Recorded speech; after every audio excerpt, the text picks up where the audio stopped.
I'm Blake. And I'm Sam. Welcome to today's Inside Look. We'll get a behind-the-scenes look of what we do here at Orca Encounter. Our killer whale family has inspired generations all around the world, and we're so excited to share them with you all today. That's right. Killer whales are scientifically named or science Orca, but here at SeaWorld, they're lovingly known as Orkid, Ulysses, Orkid, Shouka, Keet, Kalia, and our killer whale family. Throughout today's Inside Look presentation, you'll get the opportunity to learn more about our training, husbandry, and research projects. So, sounds like we have a lot to cover. You ready to get started? Let's do it!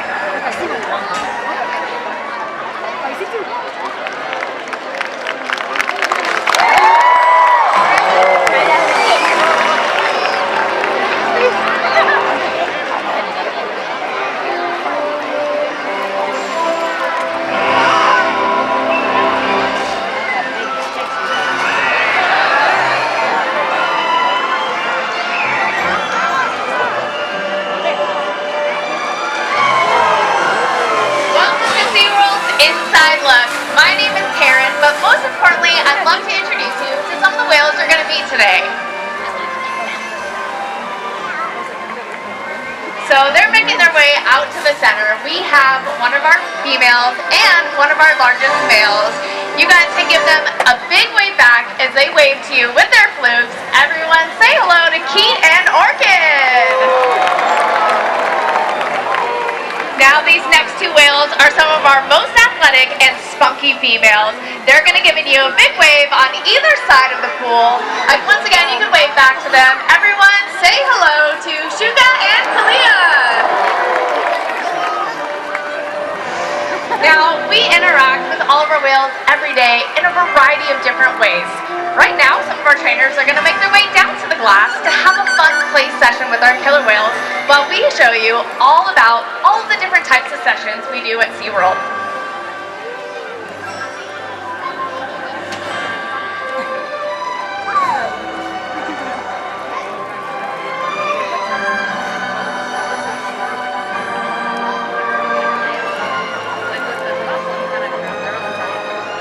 So in just a moment, we'll tell you about those sessions, but we can enjoy as all follow our whales and make our way to the glass and spend some quality time with their trainers.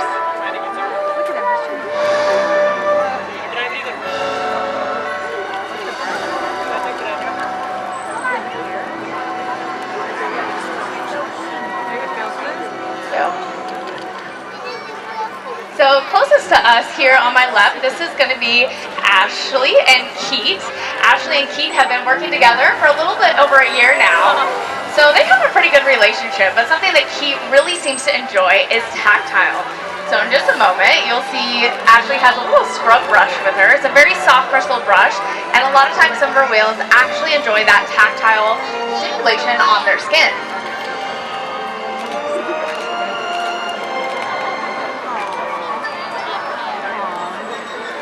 Alright, so again, this is just an example of one of those sessions called a play session.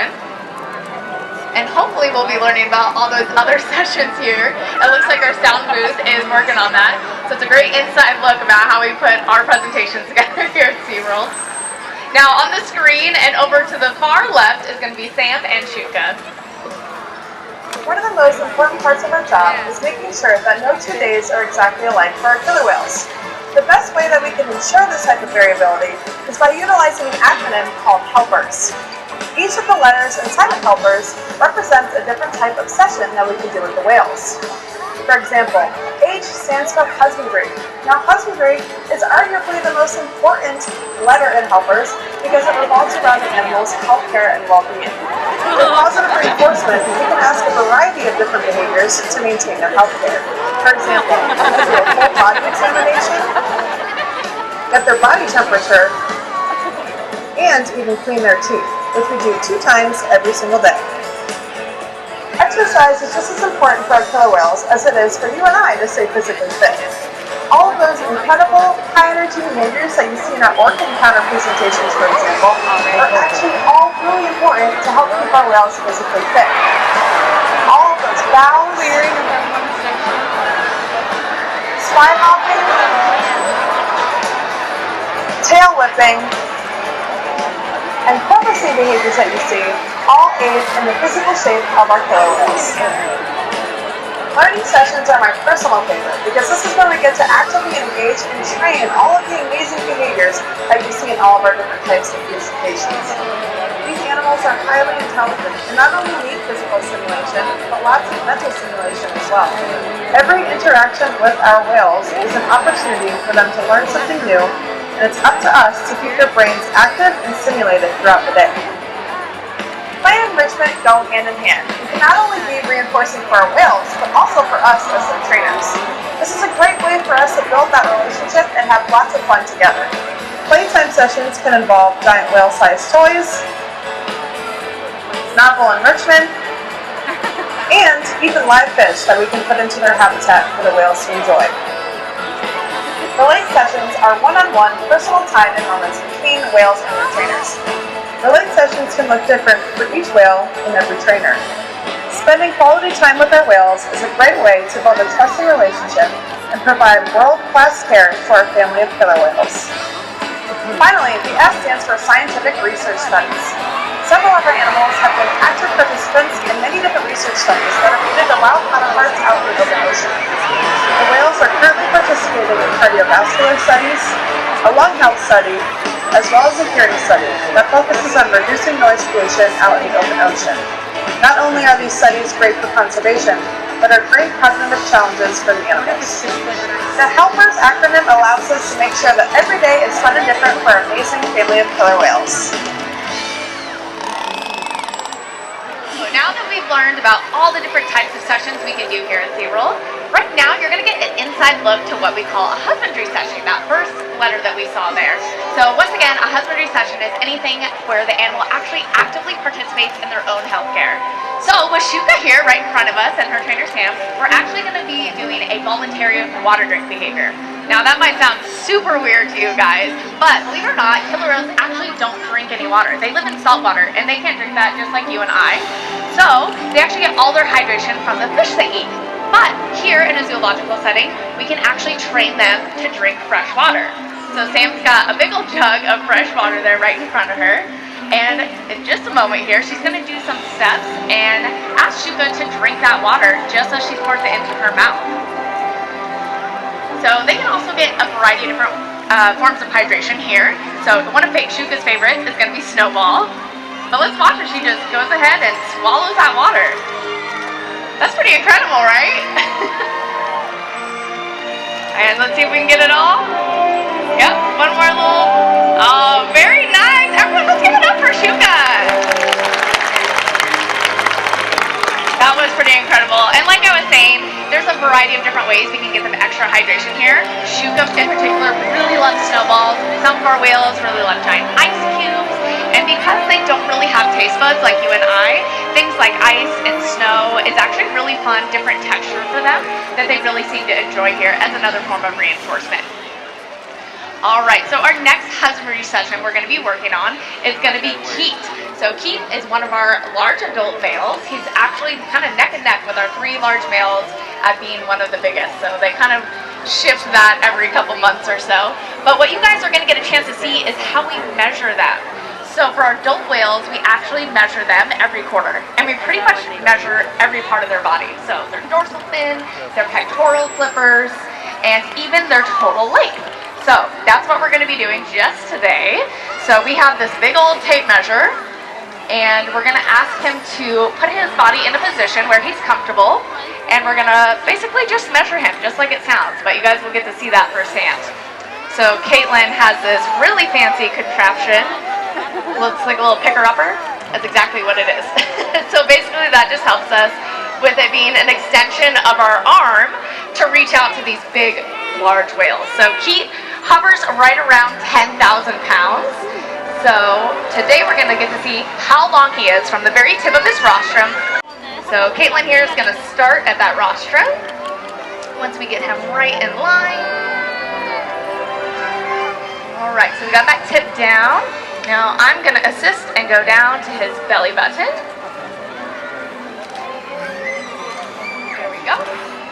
and then Caitlin's going to come back around. And we're going to try to remember this number on his belly button, so if we lose it, we still got that documented. So, any guesses on what we're at right now? You guys can shout them out. 10 feet? 100 feet. Gotcha. All right. Communication is key, people. All right, so we're about at 4 meters. Okay. Yep. All right. So I heard 10 feet. We have any other guesses out there? 13 feet? 30 feet? Holy moly. 20 feet. Okay, we got a lot of guesses. What are we at, Caitlin? Let's flip this over. All right, 20 feet and 2 inches. All right, who was right? Raise your hand. All right, we got a couple. Good job, you guys. So, over 20 feet, he's about middle of the range. Our biggest whale right now is just over 21 feet. So, pretty cool. So, that was an example of one of those husbandry behaviors. Again, we measure all different parts of their body for their adult whales. Our younger whales that are still growing, we actually will measure every single month. All right, let's give it up for Keet and his trainer, Ashley. That was a fantastic look at one of those husbandry behaviors. Now, these husbandry behaviors are essential for killer whale health and overall care here. But how in the world did we train Shouka to voluntarily drink a jug of water, or Keet to just lay over relaxed while we put this weird, probably feels a little bit weird, measuring tape all over his body? Well, all of our behaviors here at SeaWorld are trained with positive reinforcement through learning sessions. So right now, let's take a look at what those learning sessions are all about.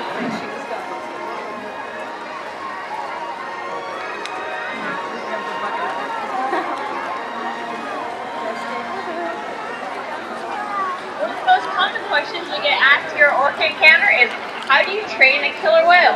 Well, here at SeaWorld, we're using positive reinforcement training techniques to shape and train behavior. What that looks like is we're always asking the whales a question, and they can say yes or no.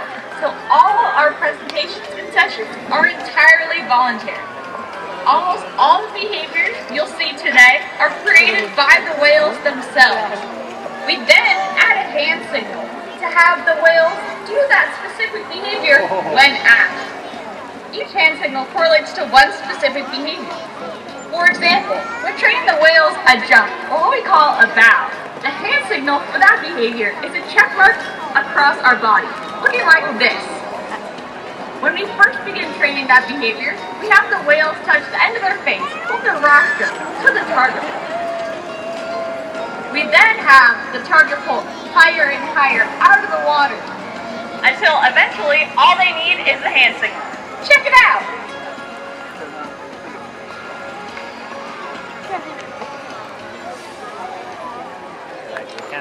So all of our killer whales are individuals, and they all learn at different rates and different speeds, but no matter how small or big the behavior, we're always going to teach them in small steps. So right now we're going to get an inside look to what a learning session looks like and some of those behaviors that we train using those small steps, as well as positive reinforcement. So right now, our killer whale, Orkid, is going to make her way to the slide out with trainer Caitlin. And what we're going to see today is actually a novel behavior. So none of our other killer whales know this behavior or have been trained it before. We call it a cartwheel. So in just a moment, we'll kind of show you what that looks like and some of those steps that we took to get to the point where Orkid is at right now. So one of the biggest training tools we use here with our killer whales is called a target pole.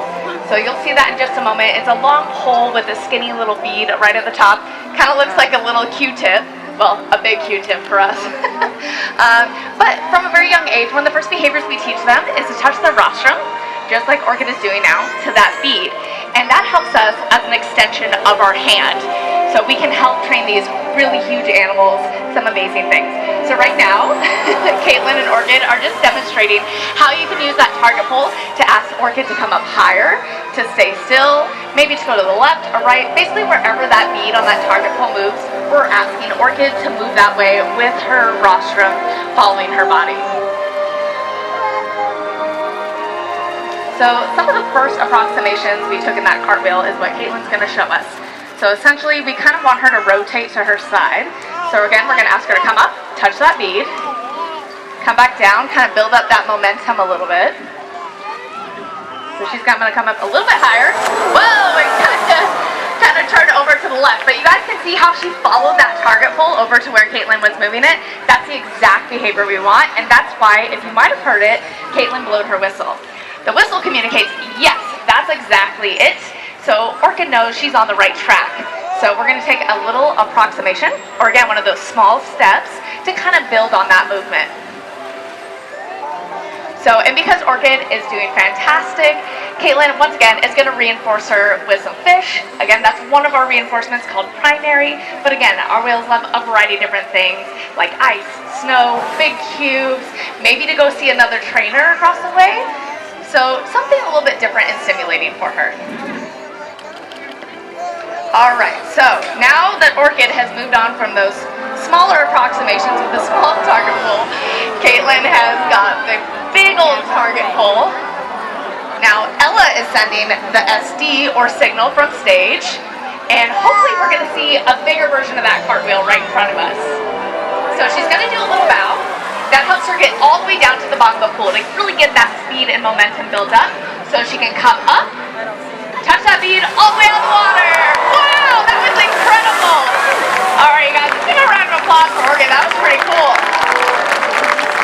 All right, are we going to do any more approximations, or are we good there? All right, we're going to do one more little step with Orchid.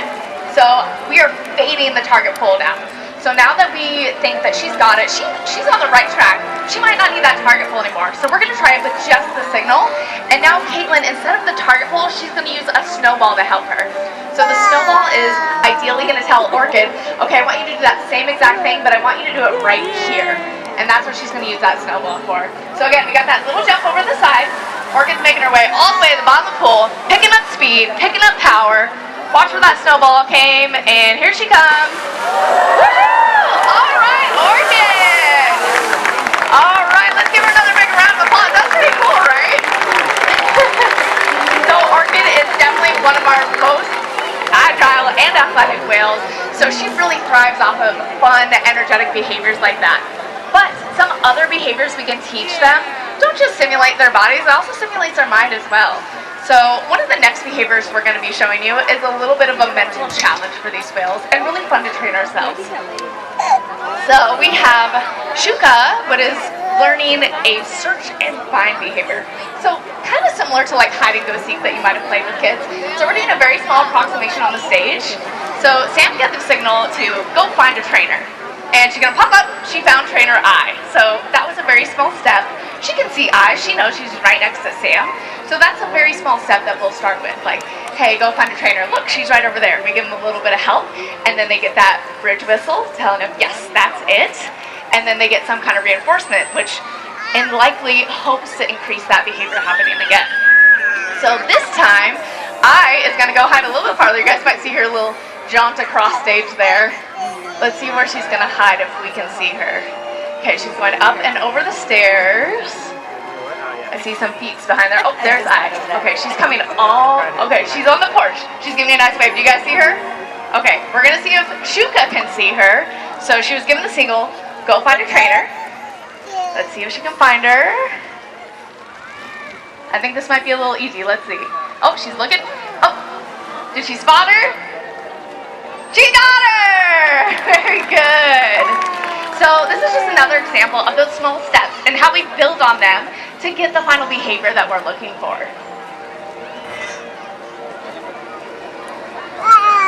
All right, so we're doing a reverse. Now I asked Shouka, go find another trainer.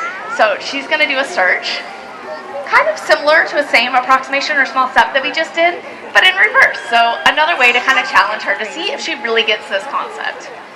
And she does. Look at her. She's such a smart whale. And as you see, she got a bridge again, and she's going to get some form of reinforcement from Trainer Sam. Step now. So I is all the way down here at the glass. So something a little bit different. Shouka might not be able to see her right away, so Shouka's going to actually have to search a little bit. Again, search and find, right? Hide and seek. So I think Shouka's on it. She knows what's up. She sees Sam right away, or sorry, I right away. And yay, she found her. Great job. All right, you guys, so that was another great learning session that we were able to watch and see those small steps and how we build on them and use that positive reinforcement to increase those behaviors to happen again, hopefully. Now, learning sessions are great and enriching for our whales and also helps provide great mental stimulation. Exercise is another part of their overall health care. So high energy behaviors are a great way to keep our killer whales in shape. And you're about to see a demonstration of just that. So these exercise sessions are just that, an exercise session for our killer whale with high energy behaviors. But for all of you, that means it's time to see more incredible killer whale behavior. Take it away.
Called our Orca encounter. And if you guys are looking for stamps for your inside look packets, we will have stampers at both exits of our stadium. If you have any questions about our killer whale